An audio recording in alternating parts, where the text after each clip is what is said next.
Қарыздан құтылудың 3 жолы. Ең алдымен қарыздың жайдан жай пайда болмағанын түсінуіміз керек. Қарыз біздің қате түсініктеріміз бен қате наным сенімдерімізден пайда болады. Біздің миымыз қиындықтардан қашып, ләззат алу үшін барлығын жасайды. Сол қиындықтардан қашқан кезде қарызға кіре бастаймыз. Яғни қалаған көйлегімізді не ұнаған телефонымызды өзімізге алып беруге мүмкіндік болмаған кезде ол заттан бас тартуымыз керек. Ал бас тарту бізге қиынға соғады. Сол кезде ми біздің алдыға болуы мүмкін келеңсіз жағдайларды, қиындықтарды есепке алмай, дәл қазірге ғана ләззат сыйлайтын қарыз алуға бізді итермелейді. Қарыз осылай кішігірім нәрселерді елемегеннен пайда болады. Кішкентай қарыздардан жиналып келіп, үлкен қарызға айналады. Ай соңында есептегенде өзіміз таң қалып жатамыз. Негізінен қарызды екіге бөліп қарастыруға болады. Ақылды қарыз және ақымақ қарыз. Ақылды қарыз ол сіздің потенциалыңыздың, яғни қабілетіңіздің деңгейі. Сіздің қарызыңыз қанша, қабілетіңіз сол қарызды қайтаруға жеткілікті деген сөз. Бірақ бір нәрсені дұрыс түсіну керек. Қарыз ол қайтарымы мол, бұдан да көп жетістікке жеткізетін кезде ғана ақылды қарыз болып саналады. Мысалға, қарыз сіздің табысыңызды арттыратын курс немесе кәсібіңізді одан әрі дамытып, дөңгелетуге арналып алынса, оны ақылды қарыз деп айтуға болады. Ал ақымақ қарыз нәпсімізді қанағаттандыру үшін ойланбай алған дүниелер. Осы кезде қалау мен қажеттіліктің маңызы зор. Жұрттан қалмай, қатты қажет болмаса да қарызға телефон алу немесе қарызға той жасау бұл ақымақ қарыз. Мейлінше қарызға киім, тамақ алмаңыз. Киім мен тамағыңыздың өзі қарыздық картамен алынса, жақын арада қарыздардан құтыла алмауыңыз мүмкін. Қарыз берсең сауап, алсаң аманат. Егер сіз аса зәру жағдайда ғана қарыз алып, оны қайтаруды ниет етсеңіз әрі тезірек беруге бел байласаңыз, қарызыңызды қайтаруға Алла жәрдемдеседі. Сондықтан қарыз алмастан бұрын қашан қайтаратыныңызды өзіңіз нақты білуіңіз және қайтаруға ниет қылыңыз. Қарыз аса бір қорқынышты дүние емес. Алған кезде қуаныңыз ғой. Берген кезде де көңіліңіз түспесін. Қарызды қайтара алмай жүрген кезде қорқып, телефонды көтере алмай қашудың қажеті жоқ. Керісінше ушықтырып жібересіз. Одан да қарыз алған адамыңызбен сөйлесіп, жағдайды түсіндірсеңіз, көп адам жоқ, қазір қайтар деп айта қоймайды. Ал егер жауап қайтармай қойсаңыз, қашқаныңызға ашуланып, өзін алданып қалғандай сезінеді. Банктың қарызын қайтара алмай жатсаңыз, 3 күн ішінде қайтара алмасам, қанша теңге артық төлеймін деп біліп алып алуыңызға болады. Қарыз берушіден қашқан сайын айналаңызға үрке қарап, стресске түсетін боласыз. Сол себепті ислам әдебі бойынша, адамшылық бойынша да неліктен қайтара алмай жатқаныңызды түсіндіріп, асықпай келісімге келіп алсаңыз, өзіңіздің де жүрегіңіз тыныш болады. Үнемі таңертең және кешке осы дұғаны айтыңыз. Я Тәңірім, күйзеліс және қайғыдан, әлсіздік пен жалқаулықтан, қажырсыздық пен сараңдықтан, қарызға бату мен адамдардың ашуынан өзіңнен пана тілеймін. Қарызды қалай қайтарамыз? Ең бірінші, ірілі ұсақты барлық қарызыңызды жазып шығыңыз.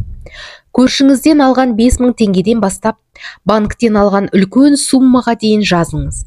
Барлық қарызыңыз көз алдыңызда болғанда, кіріс шығысты есептеу де оңай. Әрі қарыздарыңызды басқару да жеңіл болады. Барлық қарызыңызды жазып алғаннан кейін, өзіңізде бар қаражат жететін ең аз қарыздарыңызды бірден қайтарып тастаңыз. Бұл қарыздарыңыздың санын азайтады және сізге жеңілдік сыйлайды. Жаңа ғана қарызыңыз көп болып тұрған еді, ақырындап азайып жатқанын көресіз. Әдетте аз мөлшерде қарыз берген адамдар көп хабарласып мазаңызды жиі алады. Бір жағынан солардан да құтыласыз. Екінші, бір адамға қомақты қаражат қарыз болсаңыз, бөліп төлеуге келісіңіз. Мысалға қарызыңыз 300 000 теңге, жалақыңыз 300 000 теңге. Жалақыңыздың барлығын қарызыңызға беретін болсаңыз, өзіңіздің жүріп тұруыңызға, азық-түлігіңізге қаражат қалмайды. Сөйтіп басқа адамның тағы қарыз аласыз. Бұл солай айналып жүре береді. Бір адамның қарыздан құтыламын деп, екінші адамға қарыз болып қаласыз. Сол себепті 300 мың теңгені 3 айға бөліп, ай сайын 100 мың теңгеден төлеп отырсаңыз, қалған ақшаңызды отбасылық қажеттіліктеріңізге жұмсайсыз. Сөйтіп, ешкімге қарыз болмастан, бар қарызыңыздан 3 айда құтыласыз. Қарызды қайтармай қашқаннан гөрі, қарыз берген адаммен осылай келісіп алған көп пайда келеді. Себебі, жоғарыда айтқандай, қарыз берген адам сіздің қашып жүргеніңізге ашуланып, қысымға алады. Тұрақты түрде бөліп төлеуге кіріссеңіз, екі жақтың да көңілі тыныш болады. Үшінші, қосымша табыс көздерін табыңыз. Бір жалақыңыздан бөлек ақша көздеріңіз болсын. Мысалға, ағылшын пәні мұғалімі болсаңыз, жұмысыңыздан бөлек репетитор болыңыз. Ол соншалықты көп ақша әкелмесе де, 4-5 оқушыға репетитор болып қосымша табыс тапсаңыз, ол да қарызыңыздан құтылуға ықпал етеді. Не болмаса, үйде отырған ана болсаңыз, қолыңыздан келетін дүниемен айналысыңыз. Үйде отырып, тігін тігуіңізге болады, болмаса тәтті торттар пісіріп сатыңыз. Қолыңыздан келетін бар мүмкіндігіңізді пайдаланыңыз. Көп табыс әкелмесе де, жолдасыңыздың не өзіңіздің жалақыңызға қосылған, бұның өзі үлкен көмек болады. Оны кім алады, қайда сатамын деп өтірік өзіңізді шектемеңіз. Жасап көріп ақырын жан-жақтағы адамға ұсыныңыз. Алатын адамдар табылады. Тым болмағанда, күнделікті тұрмысқа қажетті дүниелеріңізді ақтайтыны анық. Өзіңіздің басқалардан озық тұрған қабілетіңізді дамытыңыз. Басқалардан қай жағынан алдасыз, соған басты назары аударсаңыз, сол қабілетіңіз сізге көбірек ақша алып келеді. Жұмыста жүрсеңіз, өзіңіздің құқықтарыңызға емес, міндеттеріңізге мән беріңіз. Өз міндетін толық біліп, жақсы жұмыс істеген адамның жұмыста өсетіні анық. Ешқашан өзіңізде жоқ ақшаны есептемеңіз. Нақты қолыңызға түспеген қаражатқа жоспар құрмаңыз. Көбінесе біз осы себепті қарызға кіреміз. Талғат ақша беру керек деп, соған сеніп, не болмаса осы жерден ақша түсу керек деп үміттеніп қаламыз. Сөйтіп ол ақша түспеген соң амалсыз қарызға кіреміз. Сондықтан нақты қолыңызға түскен ақшаны есепке алмаңыз. Біреуге қарыз берсеңіз де, қайтатын ақшаны есепке алмай жоспар құрғаныңыз дұрыс. Себебі қарызыңызды қайтарып бермей жатса да, ештеңе жоғалтпайсыз. Біреуге қарыз бергенде ол ақша қайтпайды деп ойласаңыз, қанша теңге қайтпаса да сізге ауырлық етпейді. Біреу 10 мың теңге сұрап тұр, қайтпайтын шығар деп ойласаңыз, 5 мың ғана беріңіз. Сол кезде ол да ренжімейді, сіз де көп ақша жоғалтпайсыз. Кез келген дүниені қарызға алмас бұрын, бұл маған нақты қажет пе деген сауалға жауап беріңіз. Қарызға батпау үшін өзіңіздің қаржылық сауаттылығыңызды арттырыңыз. Ақша бітті. Қаржылық қорғаныс. Әркім өзінің қаржылық мақсаттарын жүзеге асыра алады. Біздің де өз мақсаттарымызға жетуіңізге толықтай мүмкіндігіңіз бар. Бірақ оларды іске асыру үшін алдымен қаржылық мақсаттарыңызды нақты анықтап алу керек. Мысалы үшін үй алу, көлік алу, саяхатқа шығу, әке-шешеңізге Меккеге апару, тағы басқа сияқты. Осы дүниелерді сіз тек қаржылай еркін болған жағдайда аласыз. Ал сіз қашан қаржылық қорғанысқа, қауіпсіздікке және еркіндікке қол жеткізе аласыз? Бұл қандай ұғымдар және олардың арасындағы айырмашылық неде? Осы ұғымдардың барлығының ара жігін бірге ажыратып, толықтай түсініп, өміріңізге енгізейік. Бірінші этап қаржылық қорғаныс. Мақсатты қалай дұрыс қою керектігін тура сіз талай естіген боларсыз. Ал өзіңіздің ақшаңызға сай осы мақсатты дұрыс қою әдістерін қалай қолдануға болатындығы туралы ойландыңыз ба? Бір сұраққа жауап беріңізші. Сіздің барлық табыс көздеріңіз кенеттен таусылып қалды делік. Сізге қарыз адамдар сіздің ақшаңызды қайтарудан қашып жүр. Сіз жұмыстан шығып қалдыңыз, немесе ауырып қалдыңыз. Күнделікті ішіп жейтін тамақ бар, пәтерде тұрасыз, төлейтін кредитіңіз бар, таныстарыңыздан алған бір-екі қарызыңыз бар. Осылардың барлығын төлеу керек. Оның үстіне өзіңізге де кішкене тиын тебен болса да қалдыру керек қой. Сіз осындай күйде қаншалықты ұзақ жүре аласыз? Қаржылық қорғаныс дәл осындай форс-мажорларға, яғни күтпеген жағдайларға төтеп беру үшін керек. Күтпеген жайттар орын алғанда да сіздің жағдайыңыз ешкімнен қарыз алмай-ақ әдеттегі өмір салтыңыздан төмен болмауы тиіс. Мысалы, қазір дастарханыңыз толы болса, қиын жағдай болып қалған кезде де жинаған ақшаңыздың арқасында оны қамтамасыз ете алуыңыз керек. Күнделікті жұмысқа таксимен барсаңыз, сондай жағдайда да таксимен жүретін, кейде кафе рестораннан тамақтанып жүрсеңіз, одан да ақшаңыз жеткілікті болатындай жағдай сақталуы қажет. Мёрфи заңында кез келген болуы мүмкін жаман жағдайлар міндетті түрде орын алады делінген. Мысалы үшін, карантин жағдайларын қарастырып көрейік. Әлемді жаулаған пандемия өз күнін өзі әрең көріп жүрген адамдардан бастап, әлемдік деңгейдегі үлкен кәсіпкерлерге дейін барлығының жағдайлары қиындап кетті. Тұрмыс тіршілікке қажетті деген заттардан басқа бизнестердің барлығы жабылып, бүкіл әлем төрт қабырғаға қамалды да қалды. Көпшілігіміз жұмыстан қысқарып қалдық. Кей кәсіпкерлердің кәсібі жүрмей жатты. Табыс көзі мүлдем тоқтады.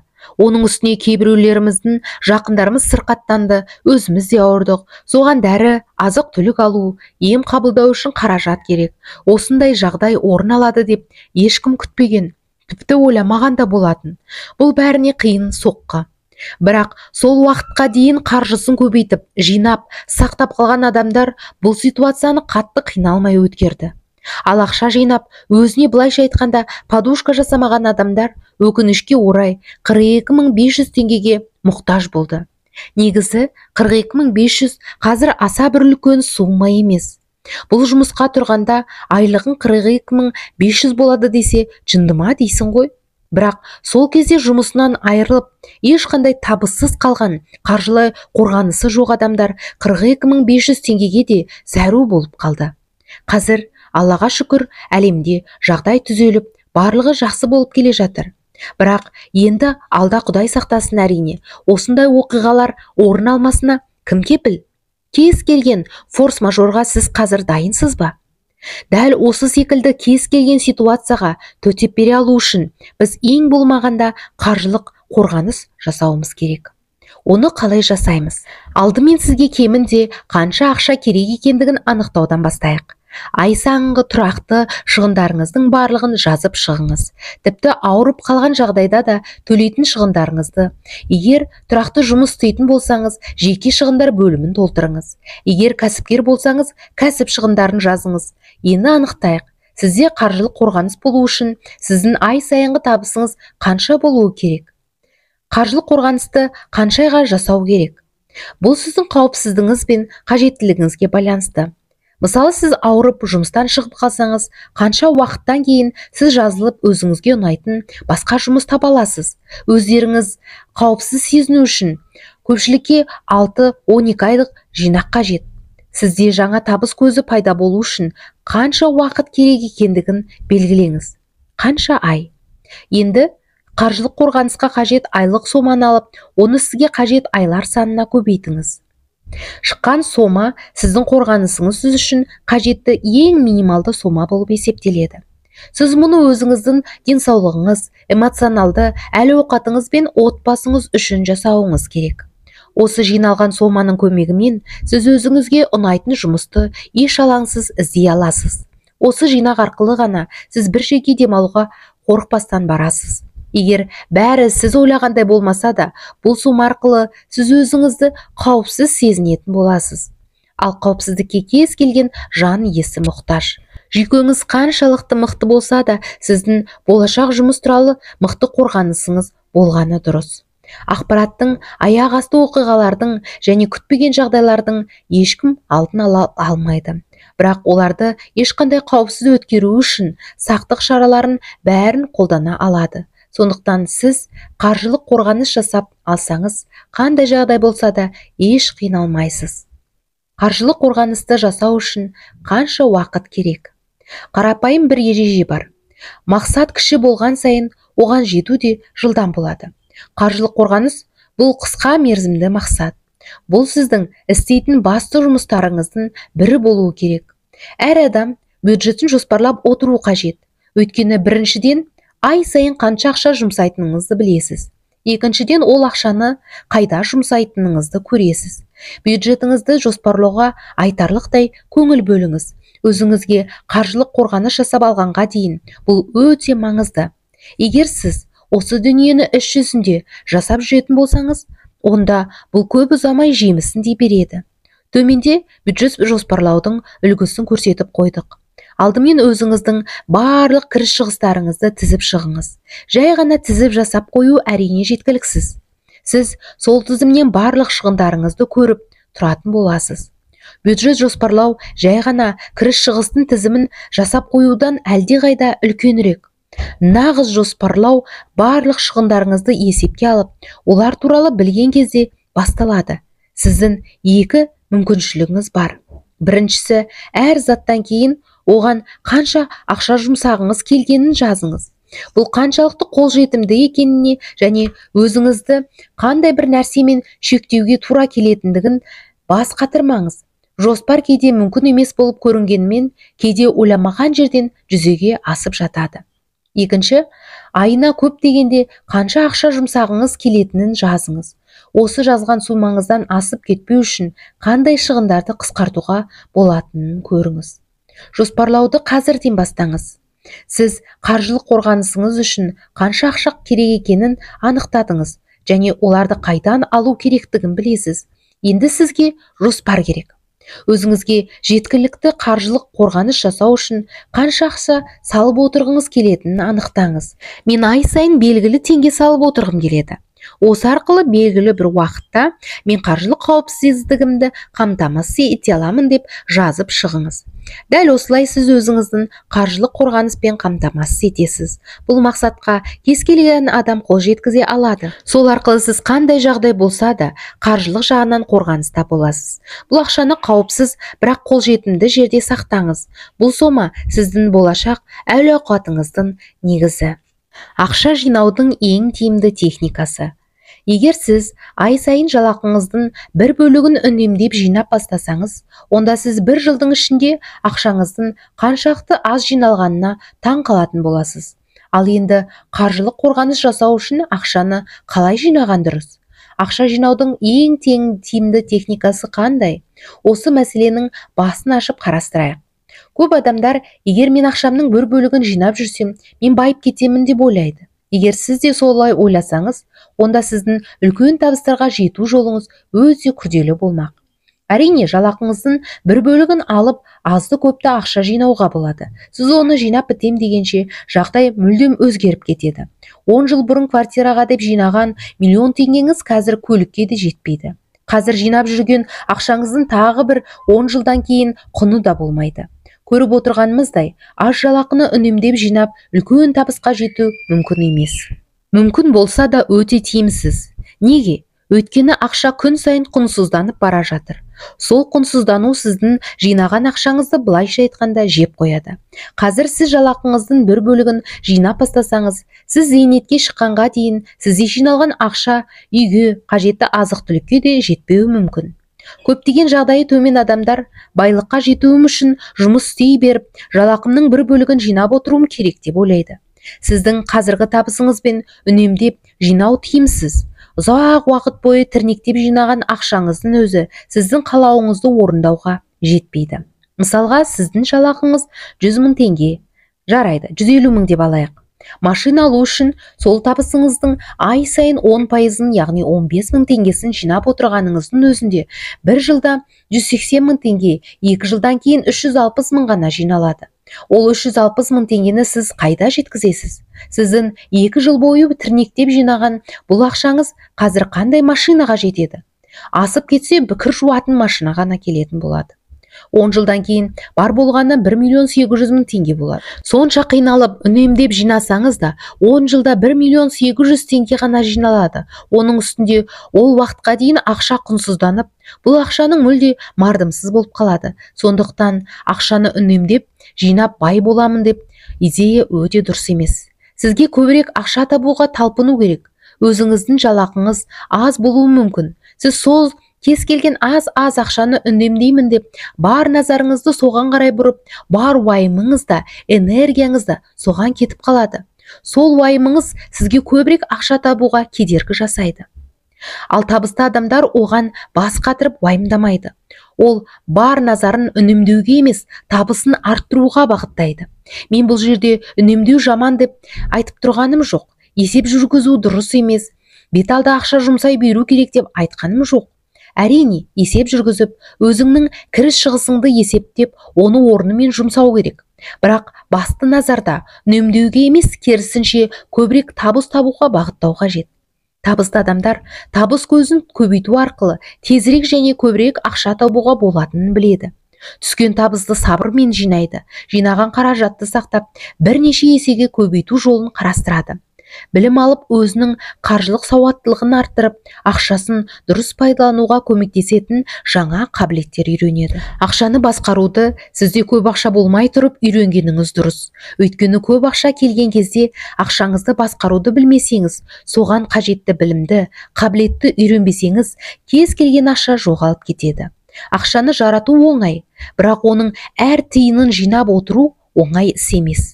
Сондықтан сіз белгілі бір деңгейде ақша жинамас бұрын, сіз оны басқарып үйренуіңіз керек. Мына нәрсе есіңізде болсын. Егер сіз ақшаңызды басқарып үйренсеңіз, онда сіз үлкен табыстарға әлде қайда тезірек және жеңіл жететін боласыз. Ақша жинап бай боламын деген идеяның өзі дұрыс емес. Олай істеу тиімсіз, әрі ол қағида қазір ескірген. Заман барған сайын жылдамдап барады. Заманның талабына сай бізде бейімделіп отыруымыз керек. Әлемдегі ең үздік маркетологтардың бірі атақты Джек Трауттың бейімделіңіз немесе өліңіз деген керемет сөзі бар.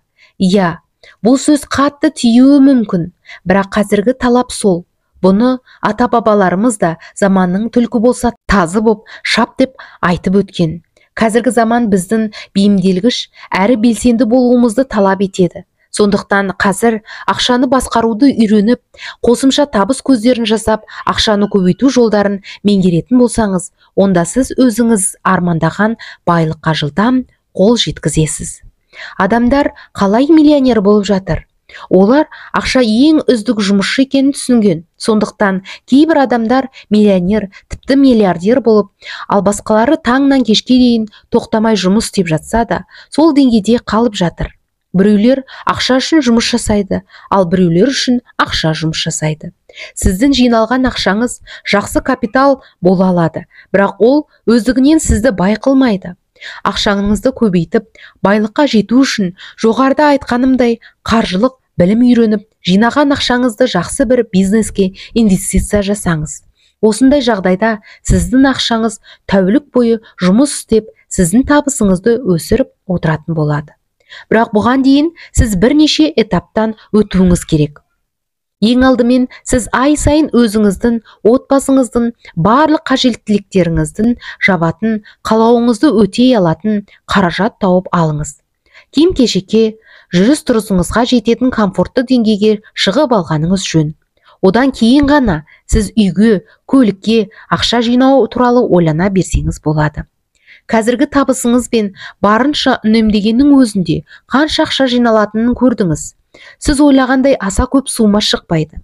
Сондықтан ақшаны үнемдеп жинамаңыз. Көп тауып жинаңыз. Көп табу үшін біліміңізді арттырыңыз, ізденіңіз. Одан да үнемдеуге салатын ақшаны өзіңіздің денсаулығыңызға, психологиялық жағдайыңызға, жаңа қабілеттерді үйренуіңізге, дамуыңызға жұмсаңыз. Сол кезде сіз өзіңіз қалаған ақшаны таба алатын боласыз. Аудио кітапты оқыған Арайлы Далеловна. Кітаптың келесі бөлімдерін тыңдағыңыз келсе, арнама тіркеліп, қоңыраушаны басып, пікір қалдырып кетіңіз.